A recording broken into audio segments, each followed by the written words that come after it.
En el Everest, las condiciones son brutales. Violentos vientos soplan la nieve a 160 km por hora, mientras la temperatura desciende hasta los 34 grados bajo cero. Las constantes avalanchas y ventiscas convierten la escalada en un verdadero riesgo. Con sus 8.849 metros, es la montaña más alta del mundo. Para llegar a la cima, los escaladores pasan meses, incluso años, preparándose, pero no siempre regresan. Más de 300 personas han muerto en el intento. El Everest es uno de los retos más extremos del planeta. Pero, ¿y si te dijera que hay un equivalente en el océano? Un lugar tan mortal como la montaña más alta del mundo, donde las tormentas arrasan todo a su paso, las olas gigantes surgen de la nada y los naufragios son inevitables. Un territorio inhóspito que se ha tragado más de 800 barcos y se ha cobrado alrededor de 10.000 vidas. Ese lugar existe y se llama Cabo de Hornos. Durante siglos, este extremo del sur de Chile ha sido una auténtica pesadilla para los navegantes. Allí, los océanos Atlántico y Pacífico chocan caóticamente, creando un escenario que antaño se consideraba el mayor terror de la navegación mundial. Si el Everest desafía a los alpinistas que intentan dominarlo, el Cabo de Hornos desafía a los navegantes que se atreven a cruzar sus aguas. Pero, ¿qué hace que este punto sea tan peligroso? ¿Y por qué ha costado tantas vidas? Hoy, Bello Mundo te lleva a descubrir uno de los lugares más extremos del planeta. Agárrese fuerte, porque este viaje promete ser turbulento. Número 1. Localización y datos geográficos. Si existe un verdadero fin del mundo, es este. En el extremo sur de Sudamérica, donde el continente simplemente termina y da paso a un océano implacable, se encuentra el Cabo de Hornos. Situado en la isla de Hornos, en el archipiélago de Tierra del Fuego, Chile, este pedazo de tierra aislado marca el encuentro del Atlántico y el Pacífico. Y no es un encuentro amistoso. Olvídese de esa imagen de mar en calma y atardeceres dorados. La verdadera tarjeta de visita del Cabo de Hornos es un escenario de violentas tormentas, vientos cortantes y olas gigantescas que se han tragado cientos de barcos. No es exagerado decir que esta región fue antaño la mayor pesadilla de un navegante. Cuando Charles Darwin pasó por la zona en 1834, describió el paisaje de una forma poco acogedora. La vista de estas costas basta para que un navegante tenga pesadillas durante una semana de naufragios, peligros y muerte. Ahora imagina enfrentarse a eso con un velero, sin motor, sin tecnología moderna, solo velas y valor.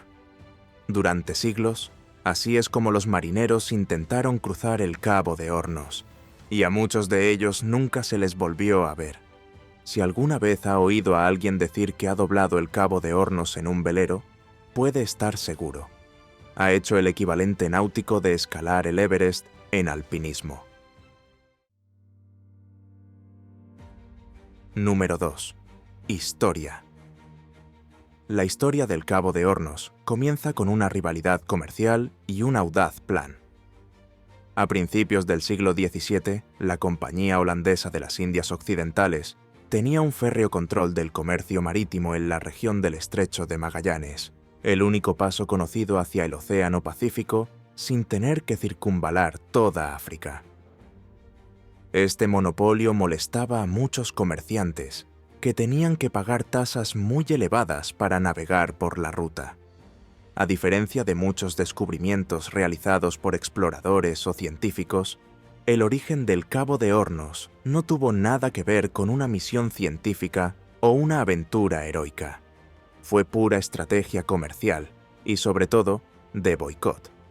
Todo empezó con un hombre llamado Isaac Lemaire, uno de los accionistas de la poderosa Compañía Holandesa de las Indias Occidentales, la primera megacorporación del mundo, que monopolizaba las rutas interoceánicas y controlaba con puño de hierro el comercio entre Europa y Oriente.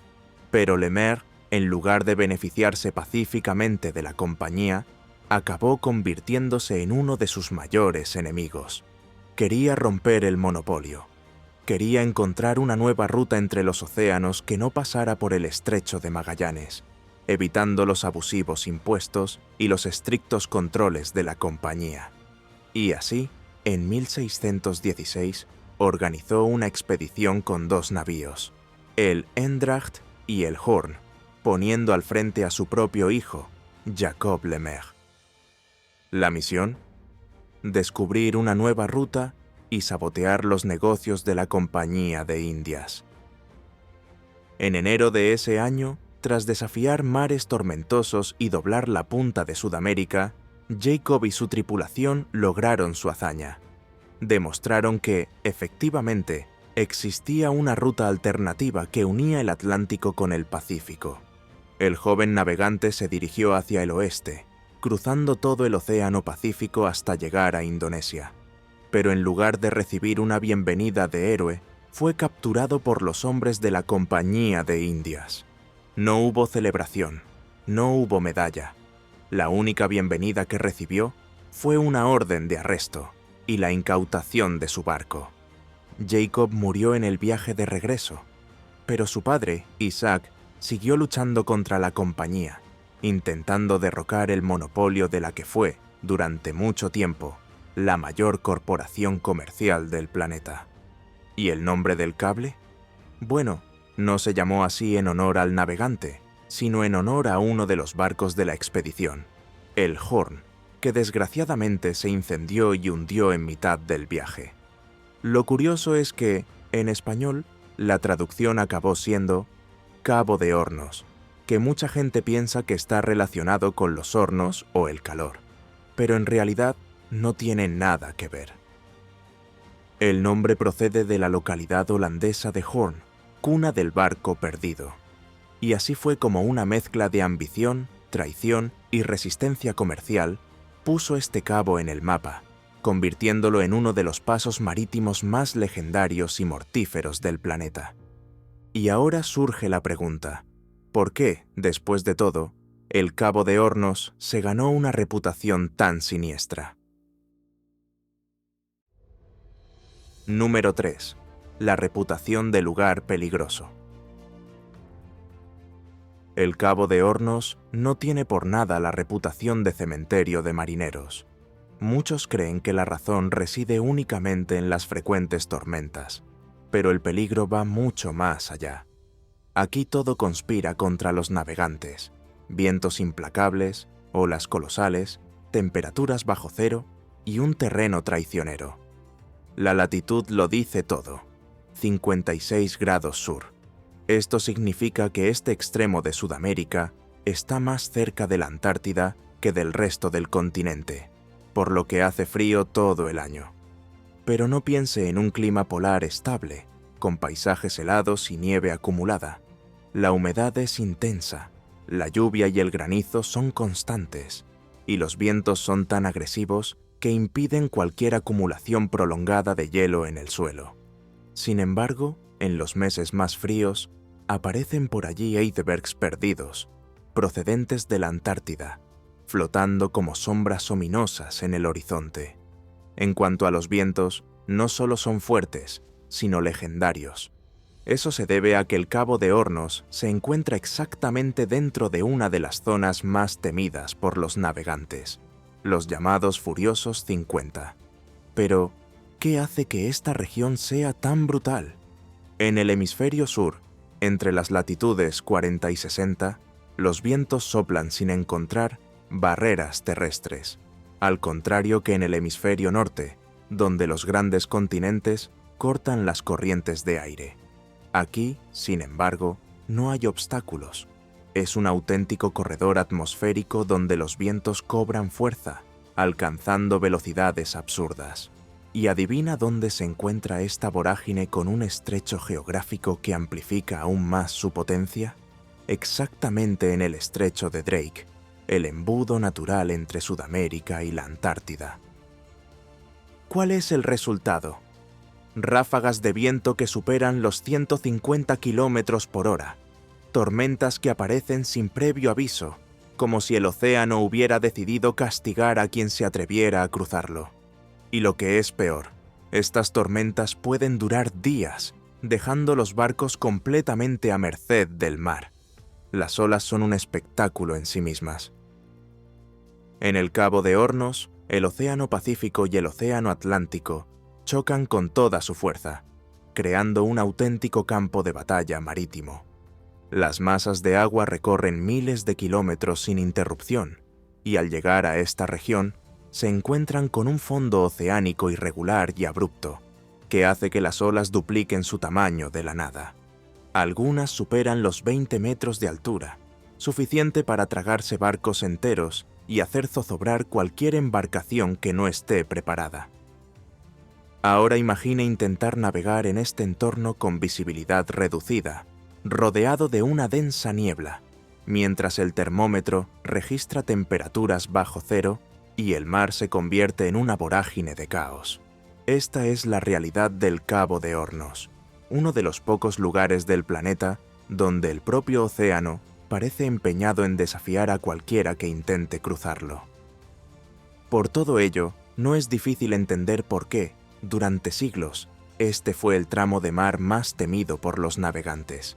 Y por si todos estos desafíos no fueran suficientes, el Cabo de Hornos guarda otra estadística aterradora. Cientos de barcos se han hundido aquí, y miles de marineros nunca han regresado a casa. Y es precisamente de estas trágicas historias de las que hablaremos a continuación. Número 4. El cementerio de marineros. Si hay un lugar en el mundo que ha hecho rezar sus últimas oraciones a miles de marineros, ese es el Cabo de Hornos.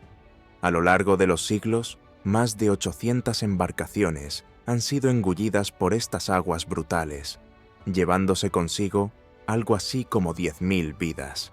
Y cuando hablamos de naufragios aquí, no se trata solo de pequeños pesqueros o intrépidos veleros. Incluso grandes buques de guerra e imponentes navíos comerciales han sucumbido al poder de este océano. El siglo XIX fue uno de los periodos más mortíferos para quienes tuvieron que cruzar esta región. En aquella época aún no existía el Canal de Panamá, por lo que la única forma de conectar las costas atlántica y pacífica de América era rodear el sur del continente. Esto significaba que los barcos cargados de mercancías, oro, suministros militares e incluso emigrantes tenían que desafiar los colosales vientos y olas del Cuerno de Hornos. ¿Y el resultado? Muchos de ellos nunca volvieron a casa. Y lo peor de todo, ni siquiera había un puerto seguro cerca. A diferencia de otras rutas donde los marineros podían buscar refugio en bahías resguardadas o islas tranquilas, el Cabo de Hornos no ofrecía refugio alguno. Si una tormenta surgía de la nada, y siempre lo hacía, los marineros solo tenían dos opciones: enfrentarse a la furia del océano o esperar que la tormenta pasara antes de que el barco quedara destrozado. Hay innumerables historias de desesperación y destrucción. Una de las más famosas es la del San Telmo, un imponente buque de guerra español que intentó cruzar el Cabo de Hornos a principios del siglo XIX. En plena travesía, el barco perdió el timón y quedó completamente a la deriva, siendo empujado violentamente hacia las traicioneras aguas del sur. El destino fue cruel. Más de 600 marineros desaparecieron y el barco nunca fue encontrado. Meses más tarde, aparecieron trozos del barco en una isla cercana, como macabro recordatorio de lo que les ocurre a quienes desafían sin éxito al Cabo de Hornos. Otro naufragio famoso fue el de la fragata Oryx, un barco que parecía condenado desde el momento de su construcción. Cambió tantas veces de propietario que ni siquiera conservó su nombre original. Construida en Rusia, vendida a España, luego a Chile y finalmente comprada por Argentina, fue rebautizada como Buenos Aires. Pero esta economía le salió cara. En 1823, mientras intentaba cruzar el Cabo de Hornos, fue brutalmente partido por la mitad por una devastadora tormenta, arrastrando al fondo del mar a más de 500 tripulantes. Y estas son solo algunas de las trágicas historias. Desde los primeros exploradores hasta las embarcaciones modernas, el Cabo de Hornos ha sido uno de los tramos de mar más letales del planeta. Se dice que quienes sobreviven a esta travesía tienen derecho a llevar un pendiente de oro en la oreja izquierda y pueden incluso orinar contra el viento sin miedo.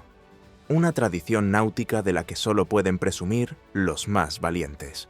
Pero para los que no tuvieron tanta suerte, el Cabo de Hornos sigue reafirmando su sombría reputación, recordándonos que el verdadero capitán ahí fuera es el océano, no los hombres. Número 5. El monumento al albatros. Con tantas vidas que se cobró el Cabo de Hornos, era solo cuestión de tiempo que alguien decidiera erigir un monumento a los marineros que nunca volvieron a casa. Y eso fue exactamente lo que ocurrió. En 1992, la Cofradía de Capitanes del Cabo de Hornos inauguró un monumento solitario y simbólico en la isla Hornos, uno de los últimos trozos de tierra firme antes de la extensión helada de la Antártida. A primera vista, parecen dos placas de metal cortadas, pero vistas desde el ángulo correcto, forman la silueta de un albatros. Y esta elección no fue casual. Para los marineros, el albatros es algo más que un ave marina. Representa las almas de los que murieron en el mar, siempre volando sin volver a tocar tierra. Y por si la presencia de este monumento no fuera ya suficientemente impactante, junto a él hay una placa con un poema de Sara Vial, que provoca escalofríos a quien lo lee bajo los punzantes vientos del Cabo de Hornos. Soy el albatros que te espera en el fin del mundo. Soy el alma olvidada de los marineros muertos, que cruzaron el Cabo de Hornos, desde todos los mares de la tierra, pero no murieron en las furiosas olas. Hoy vuelan en mis alas hacia la eternidad, en la última grieta de los vientos antárticos. Ahora imagina leer estos versos mientras el viento aúlla a tu alrededor, las olas rugen a lo lejos y el cielo gris lo hace todo aún más dramático. Es una experiencia única e indescriptible, pero hay un detalle. Llegar a este monumento no es fácil. Incluso quienes compran cruceros para visitar el Cabo de Hornos pueden acabar frustrados. Si el mar está demasiado agitado, y casi siempre lo está, los capitanes simplemente cancelan el desembarco. En otras palabras, se puede navegar durante días, acercarse mucho a la isla, ver el monumento de lejos y, al final, oír la temida frase del capitán: «Desgraciadamente, hoy no podemos bajar». Y no vale la pena quejarse. En el Cabo de Hornos no es el hombre quien pone las reglas, es el mar. Por estas y otras razones, el Cabo de Hornos se considera el Everest de la navegación, porque superarlo casi nunca es fácil. Y un viejo dicho marinero ayuda a explicar por qué. Por debajo de los 40 grados de latitud no hay ley. Por debajo de 50, donde está el Cabo de Hornos, no hay Dios. ¿Sintió el subidón de adrenalina? Si te ha gustado esta inmersión en el fin del mundo, aquí tienes una invitación a explorar más curiosidades. En el próximo episodio de Bello Mundo, viajaremos a otros lugares exóticos, llenos de aventuras e historias sorprendentes. No olvides hacérnoslo saber en los comentarios. ¿Te atreverías a navegar alrededor del Cabo de Hornos? ¿O prefieres disfrutar de las vistas desde un lugar más cálido y tranquilo? Háznoslo saber en los comentarios. Mira ahora Snake Island en China y descubre si es posible salir con vida del lugar más peligroso del mundo. Solo tienes que hacer clic en el vídeo que aparece en tu pantalla y nos vemos allí. Muchas gracias por seguirnos y nos vemos en tu próxima aventura.